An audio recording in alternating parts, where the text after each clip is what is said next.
Hello बच्चों, नमस्कार। कोविड-19 के दुष्प्रभाव के कारण पूरे इंडिया में महाअभियान लॉकडाउन के तहत सोशल डिस्टेंसिंग को मेंटेन करते हुए मैं भी अपने घर में बंद हूँ, जिसकी वजह से मेरा ये गेटअप दिख रहा होगा, बड़ी हुई दाढ़ी वगैरह। मैंने सोचा चलो बैठे बैठे हमारे सरस्वती स्कूल के बच्चों को भी कुछ फायदा हो सके, इसलिए वीडियो क्लिप डालने की कोशिश किया जा रहा है। देखते हैं इसका परिणाम क्या होता है, लेकिन एक प्रयास है। हम लोग पढ़ेंगे पहले स्थिर विद्युत, यूनिट 1 स्थिर विद्युत, इलेक्ट्रोस्टैटिक। विद्युत दो प्रकार का होता है, स्थिर विद्युत और धारा विद्युत। धारा विद्युत जिसमें कि आवेश गतिशील अवस्था में रहते हुए अपने प्रभाव को दर्शाता है।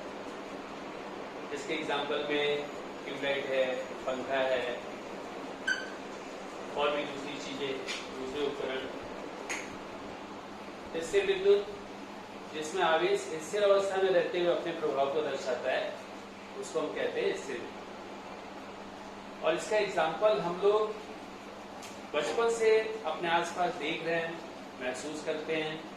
आप बचपन से साइंटिस्ट भी रहे हो। बचपन में खेल खेल में हम लोग क्या करते हैं, जब छोटे थे तो सूखे बाल में अपन पेन को ऐसे घर्षण के और कागज के छोटे छोटे टुकड़े के संपर्क में लाते हैं तो कागज के टुकड़े चिपक जाते हैं। यदि पेन को ऐसे उसके संपर्क में लाए तो वो आकर्षित नहीं होते, लेकिन घर्षण करने के बाद जब हम टुकड़ों के संपर्क में लाते हैं तो कागज के टुकड़े चिपकते हैं। क्यों? इससे विद्युत के कारण। सूखे बाल में कंघी करते हैं तो चकचकाने की आवाज आती है। क्यों? इससे विद्युत के कारण। ऊनी कंबल को यदि अपन घर्षण करें, अंधेरे हम कमरे में अंधेरा कर दीजिए, ऊनी कंबल को घर्षण करिए तो चकचकाने की आवाज के साथ साथ चिंगारी भी निकलती। और अपन हाथ को अपने पास ऊनी कंबल के पास ले जाए तो उसके हाथ के जो रोए हैं वो उसकी तरफ आकर्षित होते हैं, चिपकते भी घर्षण विद्युत के कारण। नायलॉन की मच्छरदानी में यदि अंधेरे में यदि हाथ से फ्रिक्शन किया जाए, घर्षण किया जाए तो चिंगारी निकलती है। और भी थोड़ा ज्यादा अच्छा प्रभाव देखना है तो किसी को प्लास्टिक की चेयर पे बिठा दीजिए और प्लास्टिक की चेयर पर बिठाने के बाद उसका पैर जमीन में टच नहीं होना चाहिए। प्लास्टिक की चेयर पे बिठाने के बाद पीछे से ऊनी कपड़े से यदि हम कुर्सी पे घर्षण करते हैं उसका पैर ऐसे उठा रहना चाहिए, मतलब वो एक आइसोलेटेड सिस्टम होना चाहिए, पृथकृत निकाय होना चाहिए। उसके बाद उसको हम छुएंगे तो जहाँ पे छूते हैं वहां से चट से आवाज भी आती है, चिंगारी भी निकलती है और हल्का सा झटका भी लगता है। और यदि झटके से डर लगता हो तो आप टेस्टर टच करके देखिए तो टेस्टर जलता है। ये सारी चीजें क्यों होती है? इससे विद्युत के कारण।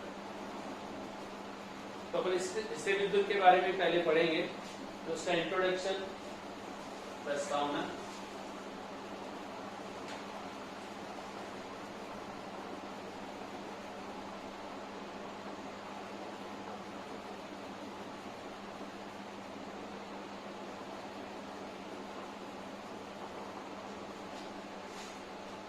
मैं इसमें कुछ एक शब्द लिखूंगा जिसके बारे में आपको बेहतर बताऊंगा।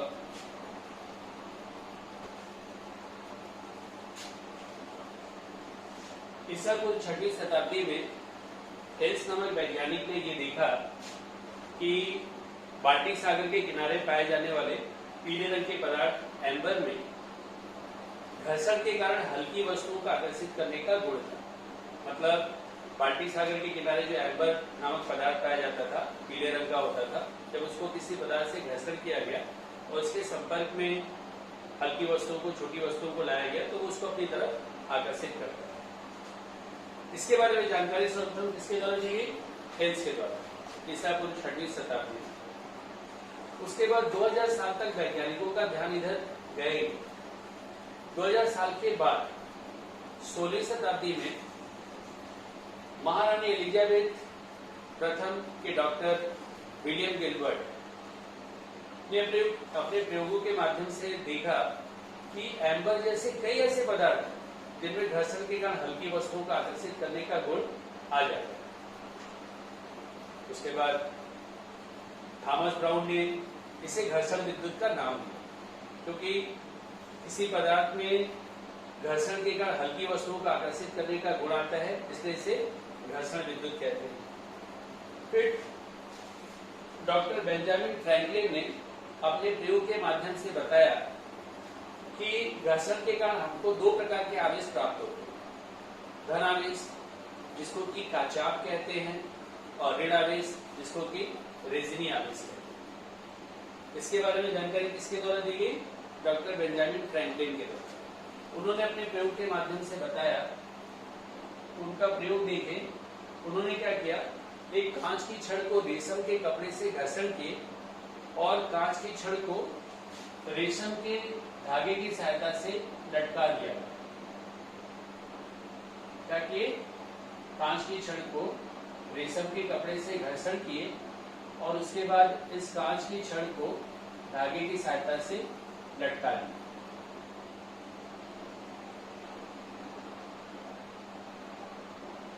इसी तरीके से एक दूसरी कांच की छड़ ली गई और दूसरी कांच की छड़ में भी यही क्रिया की, रेशम के कपड़े से घर्षण किए और रेशम के कपड़े से घर्षण करने के बाद जब हम इस दूसरी कांच की छड़ को इसके पास लाते हैं तो क्या देखते हैं कि ये छड़ जो है प्रतिकर्षित होकर दूर हटती है। कांच की छड़ प्रतिकर्षित होकर दूर हटती। क्यों? क्योंकि कांच की छड़ में धन आवेश। एक दूसरा प्रयोग किए, एबोनाइट की छड़ लिए। एबोनाइट की छड़ को ऊनी या फलालेट के कपड़े से, जैसे बिल्ली की खाल है, ऊनी कपड़ा है या फर वाला कपड़ा है जिसको कि हम फलालेट का कपड़ा कहते हैं, तो एबोनाइट की छड़ को ऊनी या फलालेट के कपड़े से घर्षण किए और उसको धागे की सहायता से लटकाए। ये एबोनाइट की छड़, इसको ऊनी या फलालेट के कपड़े से घर्षण किया और इसको धागे की सहायता से लटकाया गया। एक दूसरी एबोनाइट की छड़ लिए, उसमें भी यही क्रिया की और इसके बाद इस दूसरी एबोनाइट की छड़ को इसके पास लाए। दूसरी एबोनाइट की छड़ को इसके पास लाए तो क्या देखते हैं कि ये लटकी हुई छड़ जो इससे दूर हटती है प्रतिकर्षण बल के कारण। ये भी इससे प्रतिकर्षित होती है और प्रतिकर्षण बल के कारण दूर हटती है। फिर एक तीसरा प्रयोग किया गया कि कांच की छड़ लिए, कांच की छड़ को रेशम के कपड़े से घर्षण किए और उसको धागे की सहायता से लटकाया गया। कांच की छड़ को रेशम के कपड़े से घर्षण किए और उसको धागे की सहायता से लटकाया।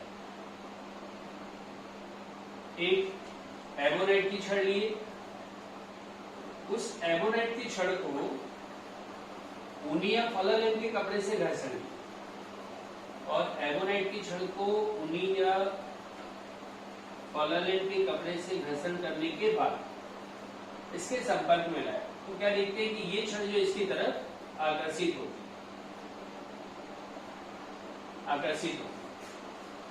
इस आधार पर ये निष्कर्ष निकाला गया, यहाँ पे समान क्रिया थी, तो इस आधार पर ये निष्कर्ष निकाला गया कि सजातीय आवेशों में प्रतिकर्षण बल लगता है और विजातीय आवेशों में आकर्षण बल लगता है। और उसी आधार पर ये बताया गया कि आवेश दो प्रकार के होते हैं, धनावेश जिसको कि प्रारंभ में काचाप कहा जाता था और ऋण आवेश जिसको कि रेजिनी आवेश कहा जाता था। और उस समय जो धनावेश और ऋणावेश की परिभाषा है अभी भी प्रचलन में वही।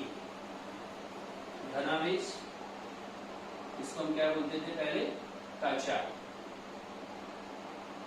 और दूसरा है रेजिनी आवेश।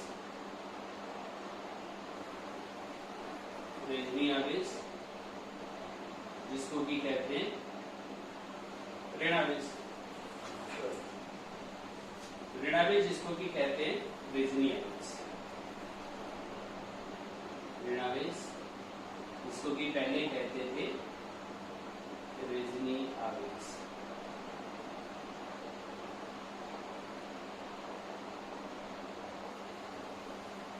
तो धनावेश, इसकी क्या परिभाषा है?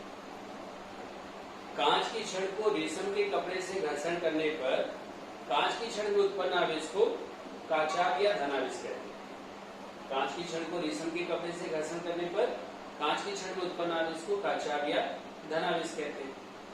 ऋणावेश या रेजनी आवेश, तो एबोनाइट की छड़ को ऊनी या फलालेन के कपड़े से घर्षण करने पर एबोनाइट की छड़ में उत्पन्न आवेश को रेजनी आवेश या ऋणावेश कहते हैं। एबोनाइट की छड़ को ऊनी या फलालेन के कपड़े से घर्षण करने पर एबोनाइट की छड़ में उत्पन्न आवेश को रेजनी आवेश या ऋणावेश कहते हैं। या हम इसको ऐसा भी बोल सकते हैं कि कांच की छड़ को रेशम के कपड़े से घर्षण करने पर रेशम के कपड़े में उत्पन्न आवेश को रेजनी आवेश या ऋणावेश कहते हैं। क्या कांच की छड़ को रेशम के कपड़े से घर्षण करने पर रेशम के कपड़े में उत्पन्न आवेश को रेजनी आवेश या ऋणावेश कहते हैं।